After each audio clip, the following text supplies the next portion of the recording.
Hi, good morning. It's Larson Hicks. Welcome to my channel. It's September 11th, the morning of September 11th, just after the debate between Vice President Kamala Harris and former President Donald Trump in the lead up to the 2024 presidential election. And I was just going to share a couple of my thoughts for what they're worth. The first thing I'll say is that I'm voting for Donald Trump this year, and I'll tell you why. But I say that just to say this debate doesn't really move me one direction or the other. And here's why I'm voting for Donald Trump. It's pretty simple. He is willing to play ball with conservatives, with Christians. I don't think he's a principled man. I don't think he is a conservative, really. I don't think he can really even articulate my values in any real way.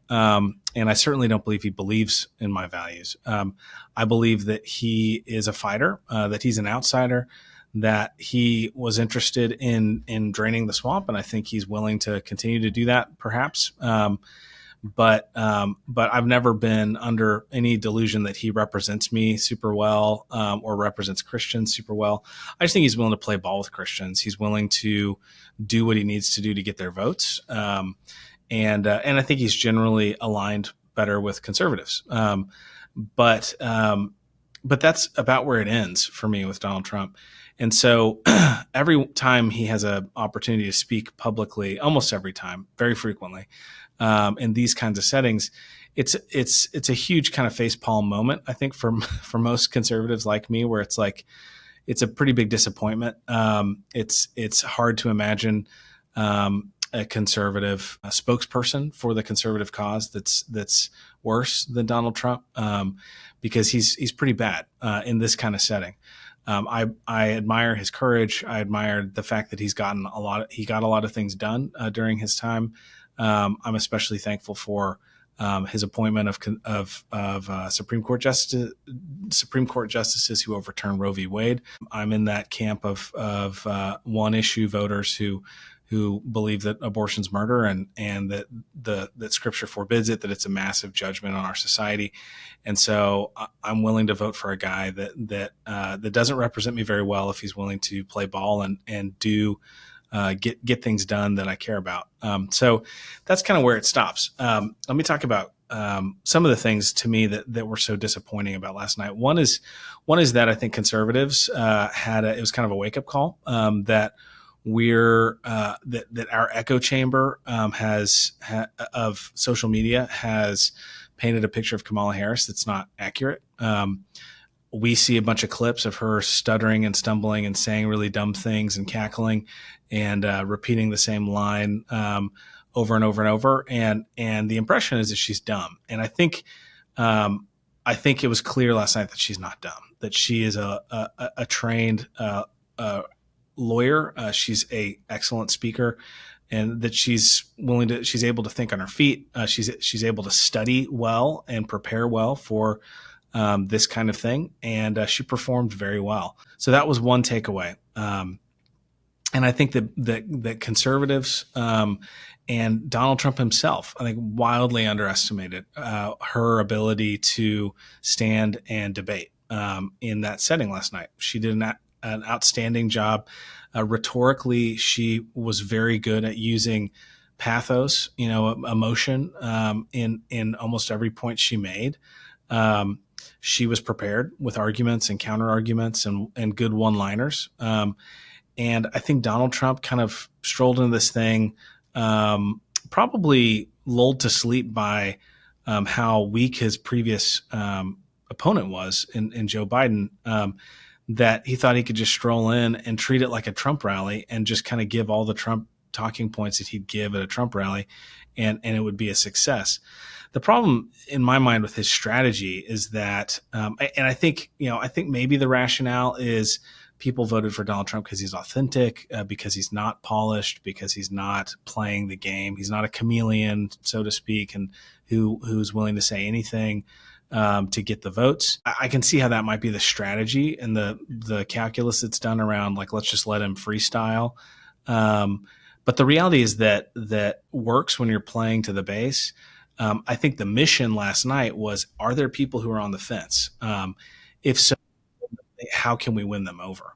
And in my sense, I know Christians who are so deeply upset by who Trump is, by who the media has portrayed Trump to be, that they just can't, they just are very opposed to the idea of anybody voting for him because he's such a wicked man, such an evil man.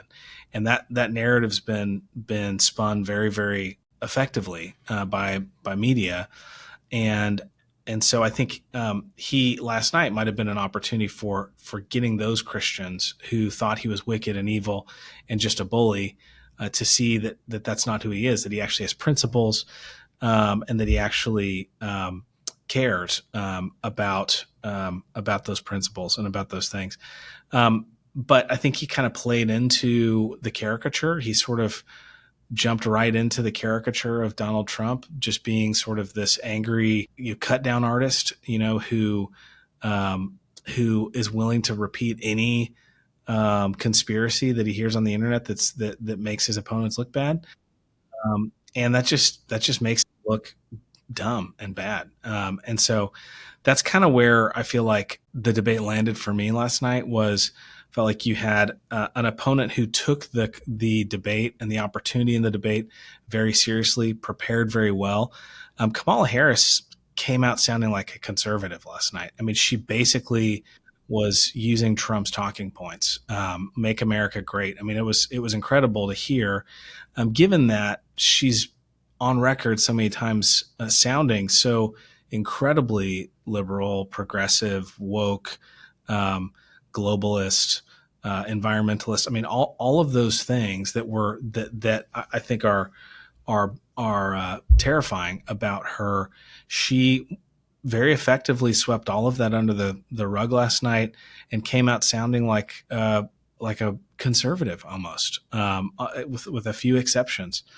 And so I think she was ready, to say and do whatever she needed to do to win over the folks that are on the fence. And I just don't think Donald Trump was. I think he wanted to come in there and just figured she's dumb because he's probably he's probably spending too much time on social media in the echo chamber himself. And I don't think he has enough advisors who are actually preparing him to be excellent and to effectively accomplish a mission in this kind of setting. So we'll see if there's any more of these, and we'll see how he performs if there are. I wouldn't be surprised if after last night's performance, Kamala Harris would give him another shot at another debate. And I'd hope that maybe that time around Donald Trump and his people would actually prepare. But I thought last night was kind of a disaster for the conservative cause and for Trump's cause. And that's too bad. I feel like there's so many things that they could jump up and down on that really could have made a compelling case for why a vote for Trump is a vote for preserving conservative values in America. But that wasn't the direction it went. It was Donald Trump doing kind of the Donald Trump thing, which is, let me just talk about how terrible everything is and how terrible the world has become. I'm willing to cite any statistic or any study or any conspiracy that I've heard anywhere on the internet to make my case, and wasn't really prepared for the counter arguments. And so anyway, there's my quick take on how I thought last night played out. I'd be interested to hear what you think. I'm still voting for Trump. I think that he's willing to play ball with conservatives, and I'm confident that Kamala Harris is not. I'm confident that Kamala Harris has an agenda that's that's diametrically opposed to the agenda, the conservative Christian agenda. And so for that reason, I'm going to vote for Trump. What's kind of terrifying is that it's clear that she's willing to say whatever she needs to say to get the votes. And so if she needs to sound like a MAGA, conservative for an evening because she knows those policies and those talking points are actually compelling to Americans, then she's willing to say them. She's interested in winning the election. And that's what came through last night is she was willing to do the work and to get elected. And it didn't seem like if Trump's actually concerned about all the things he sounds concerned about, it didn't appear to me that he put in the work to ensure that last night was a win. So anyway, there you go. Those are my thoughts. Have a great day. See you.